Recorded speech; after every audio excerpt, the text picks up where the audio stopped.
Shahzad Shamin, author of the New York Times bestselling book Positive Intelligence, discusses the concept of two brains, the survivor brain and the positive intelligence. He calls it PQ brain. The survivor's brain is reptilian, the oldest part of our brain. It is located at the back of the head, our limbic system, which is buried between our ears. The focus of this brain is to help us survive. It's driven by what he calls our saboteurs and can evoke emotions such as anxiety, anger, disappointment, shame, guilt, regret, and blame. This is really the same as shadow beliefs, limiting beliefs, by the way. On the other hand, the PQ brain is the middle prefrontal cortex. It's located near the front of the head, and it's responsible for our empathy circuitry. Shamin calls this our sage.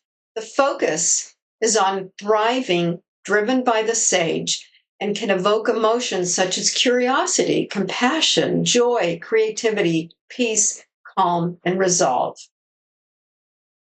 The question is for you, which brain is most prominently operating for you? Is it your survivor brain, or are you able to access your PQ brain? Shamin also talks about a master saboteur that we all possess.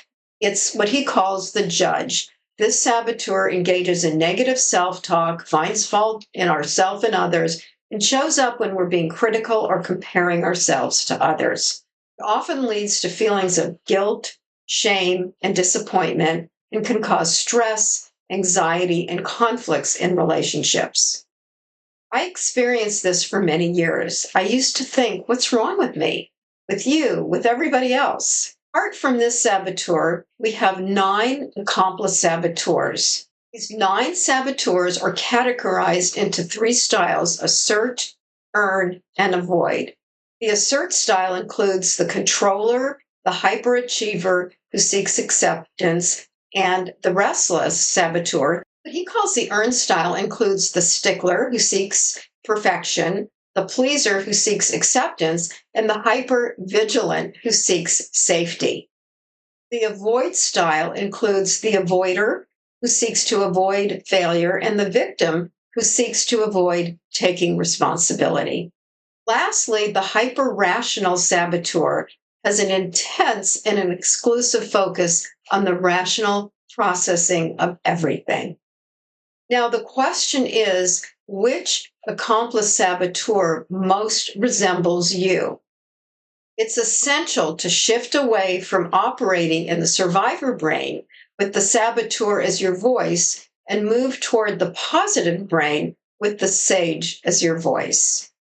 So here are some tips for you. And I just finished a whole program with this.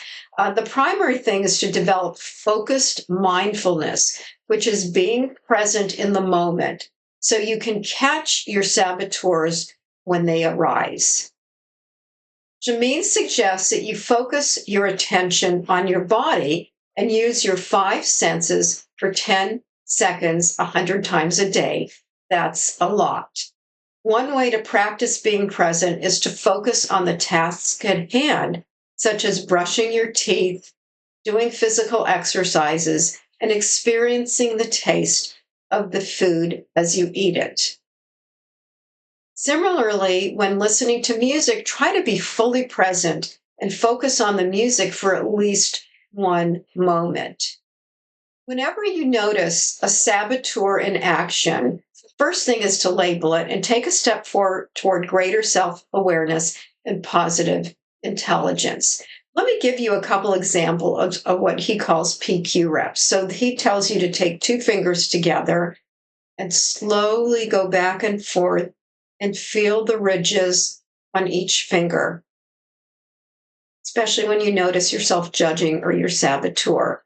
Or take your 2 hands together and slowly rub them together, feeling the ridges on both hands. Or you can notice yourself sitting on your seat. Feel your seat on the chair. Or he invites you to find all 10 of your toes to see if you can find them. So those are a few things. They just take 10 seconds.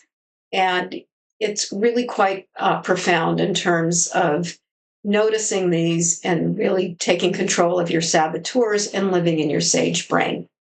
Jermaine has developed a structured and excellent process for taming your saboteurs and building your sage muscle. I just finished participating in a training program for executive coaches. If this piques your interest, first you can buy his book, Positive Intelligence, and see if you can find a coach in your part of the world who can guide you through this process. I highly recommend it.